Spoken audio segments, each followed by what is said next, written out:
Alright guys, welcome back to Formula 1 news. The embarrassment has officially reached all-time highs for the Formula 1 team under the most scrutiny on the current grid. Alpine have officially confirmed they are abandoning their engine project for the new 2026 regulations, effectively admitting defeat and failure. A Renault works team not using Renault engines because they simply don't know how to build a good one. Not a great indictment of their branding in general. They will likely use Mercedes engines therefore from 2026 and beyond. Or is this really just a step for Alpine to get one step closer to actually selling the team? And there are certainly willing buyers out there. What does this mean for the sport in general? Very much interested in your thoughts in the comments below. Hit the like button if you enjoy. Subscribe if you're new as always. I greatly appreciate it. First of all, happy birthday to Max Verstappen, 27 today. I'm sure he's getting many a happy birthday message from Mr. Mohammed Ben Sulayem because, well, the FIA and Max have not exactly been the best of friends over the last couple of weeks.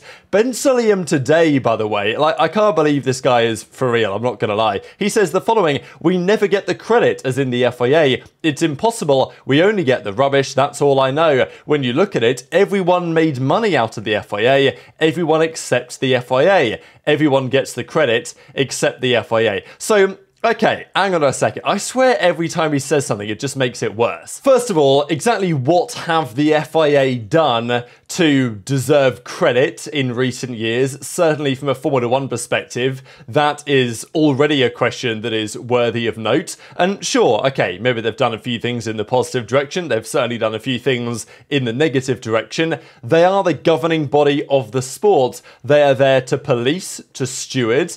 They shouldn't necessarily be there to make a boatload of money, but that seems to be the implication that, well, all these other guys making money, largely because of Drive to Survive and the growth of the sport and whatever, and the FIA maybe haven't cashed in on that, but they still take a massive swathe of revenue from Formula 1, so if the FIA aren't making money, that's a management problem at the FIA rather than anyone else's fault. So yeah, I just don't get it personally, but look, he said some more words to the media, and it's not exactly like they've gone down a storm, has it? And even Marco went as far to say that, Max, you have to take his threat seriously in terms of quitting Formula 1 over this whole swearing row that happened over the last couple of weekends. And look, you can't rule out the possibility that Max just says, F this, I'm out of here, and, you know, sticks his middle finger up at, obviously, you know who at the moment. Quickly on the driver market as well, the general feeling is Audi are going to keep Bottas. That seems the most likely of the options, but there is still a possibility that they sign somebody else, at least as it stands as of recording. Williams are talking with Audi about could they loan out Colapinto, because you look at the Williams situation, Colapinto is nearly matching Albon already, which seems very impressive, and let's say Sainz comes in next year and, you know, on this evidence, you would expect Sainz to take down Albon next year within that team. I think it could be quite close, but it's going to be interesting. Absolutely, I'm really fascinated to see what happens at Williams next year. But Williams certainly in the medium term would want Colapinto back in the car more than likely, alongside either Sainz or, you know, Albon or whoever they have at the time. Of course, there is still a feeling that what if Red Bull completely explodes? They might need some drivers. Albon is an option, potentially. Sainz is an option, potentially. Certainly if Max was to be out of the picture, Sainz would be in that conversation. Sainz also in the conversation with Audi, of course. And, you know, we thought that Albon might be in the conversation with Ferrari not long ago, but now, of course, that's not going to happen. So definitely over the next 2-3 years, there's the possibility that Albon and Sainz go to greener pastures or browner pastures, I don't know what you want to say, depending on whether they go to better or worse team. That would mean that there's a seat available, and therefore Williams want to have Colapinto still on their books, as it were, so they can put him back in the car. So they're saying, maybe we'll loan you him for a year, then we want him back or whatever. Whether they'll agree, that's another question. Of course, Mick Schumacher is trying to get a drive in F1 as well. He's actually part of Alpine now in their World Endurance Championship stuff. F1 is his priority, and look, it's just probably not going to happen. Whether that's fair or not, that's a matter for debate. But Bruno Famin from Alpine says his #1 priority is to return to F1, but of course, you know, they've got F1 driver Pierre Gasly, and they've now got F1 driver Jack Doohan in the car. Like Alpine, they could have put Mick in instead of Jack Doohan, but they're going for Doohan instead. Kind of shows how they must feel about Mick on some level, that he's not really got the opportunity there. And for all that Toto says about, oh, you know, Mick deserves a drive, it's not like Toto put him in the car either. He put Kimi Antonelli in instead. So it's just tough for Mick Schumacher, deservedly or not. Just a bit of further drama on the Perez stuff. We saw yesterday that he was like, I'm not effing leaving. Of course, the jokes do write themselves on this because it's been rumoured that he was going to retire. And, you know, spoiler alert, if you haven't watched the film, what are you doing? But equally, it was 10 years ago, so spoilers don't really exist anymore. Whatever.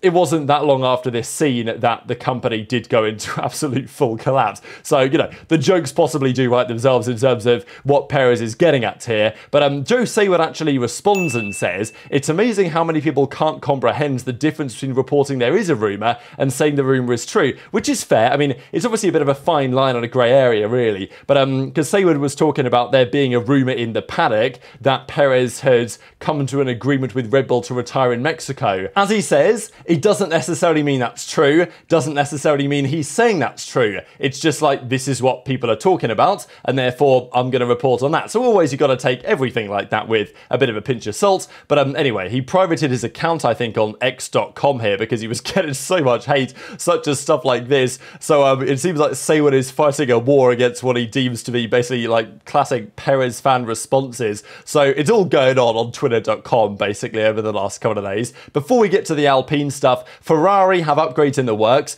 They have something planned for Austin, nothing major. That will be their final upgrade of the entire season. But now they are pretty much just switching all focus to the Ferrari 677, or at least Project 677 it's known as, which is going to be next year's car. Whether it's going to be the SF25, which has been the naming model for the last 2 years, or whether it's going to be something akin to the F175, which of course was the 2022 car, who knows, maybe who cares. But they are working on next year's car in addition to some upgrades for the rest of this season.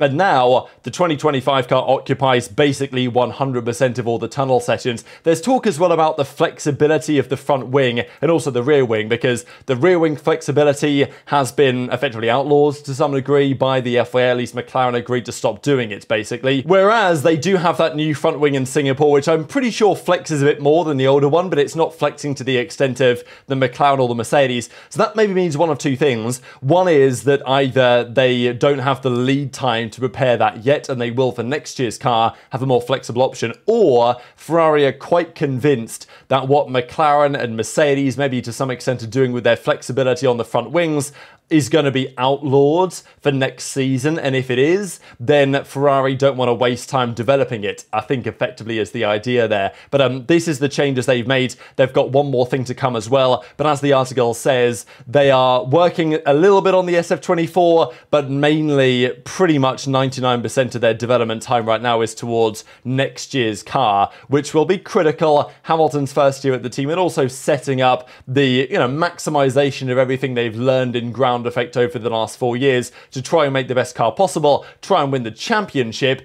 and then set yourself up well for 2026, when of course ground effect is still going to be a thing, but to a slightly lesser extent. Just worthy of note though, and the race, we were talking about this the other day, this is from their video, on just the difficulty of Ferrari trying to win a championship as it stands, because their advantage, Ferrari, really lies in the outlier circuits. Bahrain this year, technically they had the fastest lap with Leclerc in Q2, but he never got pole in the end. Monaco, Azerbaijan, and then of course even recently circuits such as Monza, they've been pretty much the fastest. But, you know, tracks that are slightly more traditional in some respects, Austria, Silverstone, you know, even Spa, Belgium, Japan, Spain, Netherlands, you know, stuff like this, Canada, they've been significantly weaker than the fastest car. So, and this is a problem, right? It's because they had that run of awful form over pretty much these rounds, really. Like Canada, Silverstone, Austria most certainly was pretty tragic for Ferrari, and that let them down big time in terms of this overall championship fight. And yes, they have problems there, but it's just difficult because Ferrari are a world championship quality name and a world championship quality brand, but still the last time they won one, was back in 2008. 2007 was their last Drivers' Championship, of course, with Kimi Räikkönen. And Ferrari are kind of back over the last couple of years. They've been able to win races again, but putting it together over like all circuit types to win a championship, that has still proven to be one step too far for now. But Vasseur, Loic Serra, of course, Jerome D'Ambrosio coming on board, Lewis Hamilton, Charles Leclerc, like it's a pretty strong core. It's not a core involving Adrian Newey, but it's still a strong core nonetheless. Not a strong core, however, is the Alpine team, because what an absolute shambles. For some time, we were talking of Alpine as the French Ferrari, right? Because internal politics, drama, not achieving the results on track there should be, that they sound like Ferrari things, and Alpine have suffered with their mega over the last few years, and Ferrari has definitely taken some strides with Vasseur in charge after the passing, well, not the pass, you know what I mean, passing of the torch of Matteo Binotto over to Fred Vasseur. But Alpine has been worse. I mean, it's been an absolute shambles. Luca Di Maio, the Renault CEO, he wants to do things his way. Alpine want to do things his way. You know, Otmar Schaffsneuer, like he leaves or gets fired because it's an absolute shambles. You know, they're cycling through team principles every 18 months. And at the Italian Grand Prix a few weeks ago now, the Alpine Viry, so I think the site Viry Châtillon, those that work there on the engine project, of course, for Alpine, mounted a sizable protest against Alpine, effectively defunding their power unit department. We saw the image at the start of the video, but I'll show it for you guys again here. Viry factory say 50 years of French Formula 1, Alpine Renault PU 2026, let us race. And here, of course, is some of the team. We knew this was happening. The Renault bosses then said, oh, well, you know, nice one, guys. We'll have a conversation. We've not made a decision yet. We've definitely not made a decision yet. That's what it was Flavio Briatore was saying at the time. Like, yeah, we haven't made a call. We might keep the engine department. We might not. But it's been rumoured now for some time that Alpine's engine is bad. It's been bad for a long time. And they are effectively going to give up on it, especially going into 2026. Clearly, in, you know, the very French way, they weren't happy with that. They were going to protest, and fair enough. But the protest, it seems, did not go that far, because this morning, Auto Hebdo, they are saying like this is a done deal, of course, French publication, that the Alpine racing transformation plan should be validated, and in the very near future, they are going to confirm effectively the shutdown of the French Formula 1 engine on the historic Viry-Châtillon site. That will definitively be voted on, a decision, they say, with serious consequences. And over the coming hours, this has now been made official by Alpine. If I try and go on the website to find this press release, the website has like crashed. So, you know, kind of echoing what their power unit has been up to for the last couple of seasons, to be honest. But yeah, this was on the website. It still is. But as far as I'm aware, anyway, I can't get on the website right now. Press releases, 30th of September, today. Alpine creates Hypertech Alpine, its new high-tech engineering centre in Viry-Châtillon. So, you know, what they used to do there is no longer the case. They're shutting down the French Formula 1 engine department. And this has been a long time coming. The Renault PUs have been bad now for some time. The Red Bull days, disaster in the last few years. There were some okay years in there, but certainly since 2022, it's been a bit of a disaster, and they say, Alpine, that they are 20 to 30 horsepower down on their rivals, which is sizable when the engines generate, you know, just shy of 1,000 horsepower across the ICE and the electrical components. The Red Bull, as in the Honda, the Mercedes, the Ferrari, all produce a pretty similar number in and around that 1,000 brake horsepower mark. Alpine say themselves they're at like, you know, 30 below, 20 to 30 below, and that's hurting them big time on many circuits. Now, do we fully believe them? Are they more like 10, 15 below? Possibly, there's some debate on that. But the reality is they can't make a good engine. They can't seem to close the gap. And it just prevents them from ever being especially competitive. Their car this year is bad. Obviously, it was heavily overweight at the start of the season and it has a slow engine. So what are you meant to do? Especially at tracks where power is important, they are just always going to struggle massively. And there's just no chance of Alpine ever being competitive in Formula 1 with the way things currently are. So either you fix up your engine department, as in you invest more resources from the top-down perspective, which for some reason these teams, certainly Alpine as in Renault, are not willing to do, or they just shut it down. And that's what they've decided to do. They're going to cease engine operations in Viry at the end of 2025, and they will run as a customer power unit from 2026 when the new engines are made. And the understanding is that it is going to be the Mercedes power unit. So Mercedes lose one kind of supplier or customer basically that they supply in the form of Aston Martin, who are going over to Honda, so they would only be down to 2, but now Mercedes are going to supply another team, and that's going to be Alpine, as in Renault. But it's just such a strange turn of events, because Renault have used their own engines now as Alpine, their kind of sports car brands, so it's a works team, right? It's the Renault works team using Renault engines called Alpine, and you're going to tell me that you're effectively admitting you can't build a good engine, and therefore you're going to buy it from Mercedes, when that's kind of like the whole point of Formula 1 on some level, is to prove that you can actually create a solid car and engine. Like, it just doesn't look good. And sure, there are other customer teams, such as McLaren as well, and that's fair enough. But the Renault situation was different, especially because Renault are part owned by the French government, right? So, like, there's even that little bit of state involvement means that you've got to think like a French team with French, ownership should probably have a French engine. But no, it's going to be a German, British engine, whatever you want to describe it as, I suppose. And that's how things are going to be. It's frankly embarrassing for the Alpine brands. And how can you have any faith or confidence in Renault or Alpine as a team and an organisation when they're doing this? The reality, I guess, is, will moving away from Renault engines to Mercedes make the team more competitive? Probably yes, is the answer, right? Getting a Mercedes engine in their car, like Williams have, like Aston have right now, and like McLaren most certainly have at the moment, that will probably do a better job than the Alpine Renault engine that they currently have. And great, I mean, they might get better results. Their team, from an aero perspective, isn't terrible. They can build a solid car. It's just not great. They can score points. I mean, last year they had a couple of podiums, right? I mean, Gasly was on the podium at the Dutch Grand Prix last year. Ocon was on the podium at the Monaco Grand Prix last year. So, it was a surprising couple of results for the Alpine team last year, given their deficit. But, obviously Dutch Grand Prix, Monaco Grand Prix, not superpower dependent. So they can build an acceptable F1 car with a better engine inside. It's just the overall dynamics and the overall optics just look and are terrible. And it's one of the other reasons why people are pretty confident now that they may be setting that team up to sell it, really. It's been a theory now for some time